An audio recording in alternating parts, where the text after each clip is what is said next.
Your goal is not in her. Hello everyone, we are Kason and Tammy. EG's son, once again here with another Insight interview. Once again, as a quick reminder, Insight Teens is a career development resource that my brother and I created to help both teens and young adults entering into post-secondary education. Today we have Mr. Williams, who will be sharing his career journey with us. Thank you for joining me here today. Thank you for having me, guys. Okay, so the first question I have is, can you give us a quick background on what you do and what your occupation is? I'm an attorney, and I do legal work in different fields. So mostly transactional, so buying and selling companies, investing, structuring transactions to like invest in startups or other business ventures. So it's mostly like legal work, negotiating contracts and structuring transactions for various businesses. Thank you for that. What drew you to this field? I've always been interested in law, but specifically in like business law. So mergers and acquisitions, companies buying companies to grow themselves, or for people that own companies that want to exit, like if they're retiring, for instance. So just kind of helping people do things with businesses in various capacities. Okay, thank you for that as well. So you already went over this a little bit, but what exactly does your work entail on a day-to-day basis?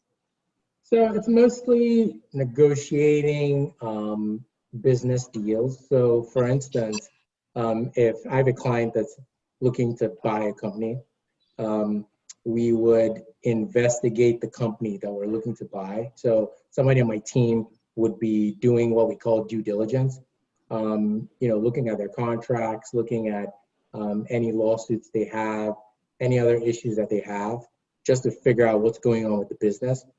The accountants and financial teams will do their diligence on the financial side of it. And then negotiating the contract itself. So, there are things in the contract around what has happened in the past that the buyer needs to know. So the seller of the company would need to disclose what has happened. So have they been sued before, for instance? Have they laid off their employees? So we're gonna do those things and we put them in the contract. So there's a lot of negotiation between the buyer and the seller as to the risk each party wants to take. So for instance, if a company has a lawsuit that's gonna cost it, let's say $10 million, does the buyer want to take on that risk, or do they want the seller to keep it? So I negotiate things like that, try to allocate risk between the parties. And then at the end of the day, come to a happy medium. Everybody gives a bit, and then they sign the agreement. So I do mostly the negotiating, the drafting.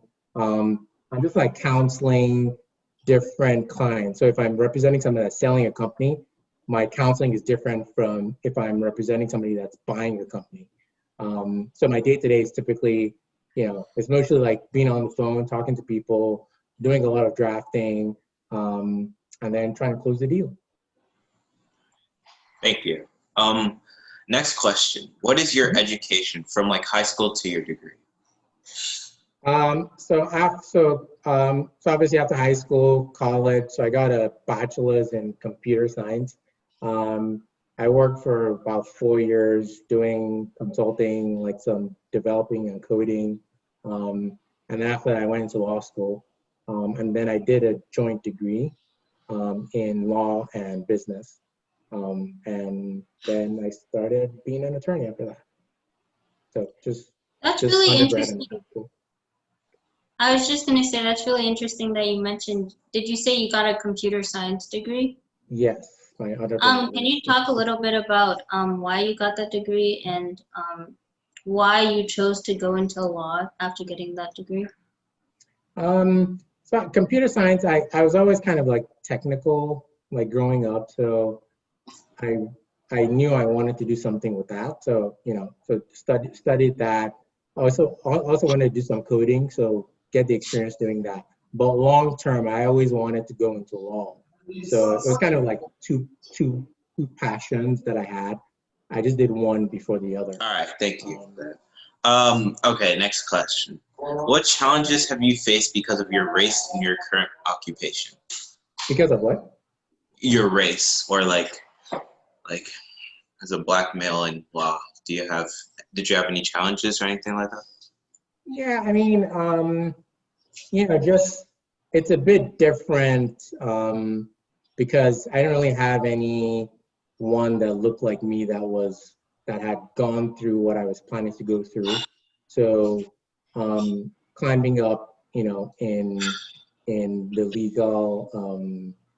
the legal industry, there wasn't really anybody that, kind of from a race perspective, that was doing what I wanted to do. There were a few people, few black men that I knew, but I'm transactional. I do like transactions, and like I'm on the corporate side of things. I knew like litigators, but I never really knew like a black corporate attorney that was a partner in a law firm until like much later on in my career. So that was one thing. So kind of different perspectives. I had other people that like guided me and like mentored me, but nobody that really had my similar background was kind of the biggest thing. But you just kind of make do what you have and like develop the relationships around you to like get where you want to be. That's really interesting, and I think that's across a lot of professional fields. Being a minority can definitely affect you in different ways. So I would ask as the next question, what advice would you give to anyone going into your field that is a minority or isn't necessarily the most represented in whatever they're going into? I'll say, do a lot of diligence and like try to find people that can give you, a real accurate view of what you're trying to do. Because especially for law and some other professional paths, I think people do them, but they don't really know what they're getting into. They don't know what to expect.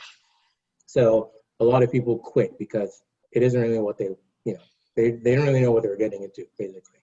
So do the diligence and then really use your connections to find people because, then LinkedIn and, different social media platforms weren't really as used as much as they are today. So just take advantage. Don't be shy to like reach out to people that look like you and ask them, for like out to coffee just to talk about what they're doing, what they've learned, best practices and things like that to like help you.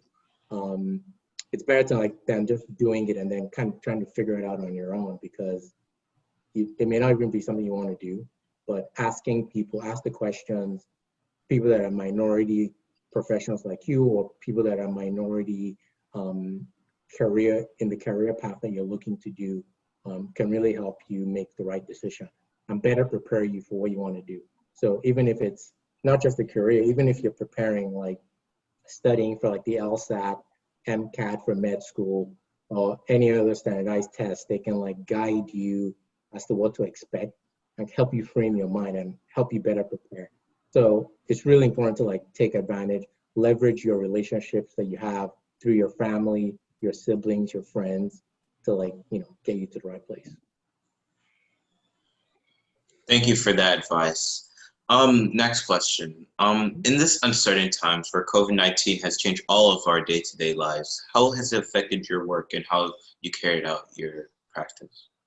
I guess the biggest thing is just like working from home and, our offices are open, but when this started, they were closed. So getting used to working from home with the family around you was kind of tricky because, it was noisy, especially with kids. So working from home, I'm used to it now. So that was the biggest thing. And then from a business perspective, just trying to like maintain relationships and continue to like grow my practice and my business, remotely. Fortunately, obviously having a computer science background, like tech savvy, so technology hasn't been an issue for me, but I know for other people it's kind of been challenging. So people haven't been able to work from home. So I think, something like this happens. You just have to be versatile to be able to like adapt to anything and, tackle it without letting it slow you down. It's kind of what I've learned. And I think that's really applicable to even students such as me. It's hard. It was hard in the beginning working from home, but kind of finding that productive balance and self-care is really important, I think, across the board, no matter if you're working or you're just a student. So thank you for that. Our Yeah, and last like question. sorry, one more thing, and like developing a routine is helpful. Yeah. Just, make it work for you. Yeah, kind of adapting that to a different environment can really help because it's easy to want to think that you're going to be as productive or you're going to carry out the same task. But once you change an environment, you're going to have to adapt, whether you think that's a good thing or not. You may have to cut back on some things, do more of others, but finding that balance has been really important for everyone working during these times. So really, really thank you for that input. Okay, so our last question for you today is what important characteristics do you think it takes to pursue your specific career? I think kind of being assertive, not aggressive, more like assertive, which I think applies in any career. You kind of have to have the content, like understand what you're doing, make sure you understand, the nuances of the task you're performing. Basically, just know your stuff and know it well. Then the second thing is like confidence.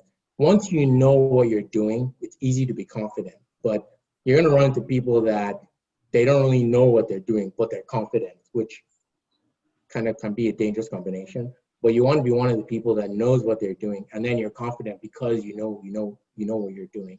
So confidence is probably like very critical in like any career path because you're dealing with people, and if they're relying on you for something, some kind of work product, they need to be sure you know what you're saying.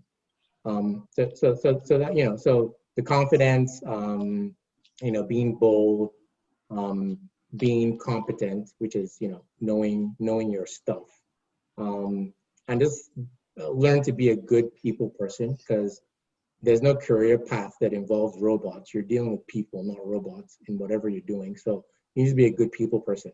So you can develop relationships, you can leverage them, and you can be successful. But if you're not really a people person, it's kind of hard. And you'll meet different kinds of people. So you have to kind of know how to handle different personalities. Some may not be pleasant, some may be very pleasant. Or you're dealing with your employees. Some of them don't really want to work, some of them want to work. You kind of have to figure out how to handle people. But being a people person, the social skills are probably pretty critical as well in any career path, I would think. All right. Thank you for that. I guess that concludes our segment for today, and we want to thank you again, Mr. Williams, for joining us on this. Thanks for putting this together, guys. I just wanted to say, I think one thing I definitely took out of this is, especially from your last part, so anyone looking to be an attorney or go into any field of work, maybe in general, finding that balance, I think is what you talked about a lot at the end between confidence but also knowing what you're doing is key in going into I don't think not just being an attorney, to any field. It's important to both be confident and to have that competency in order to be the most successful.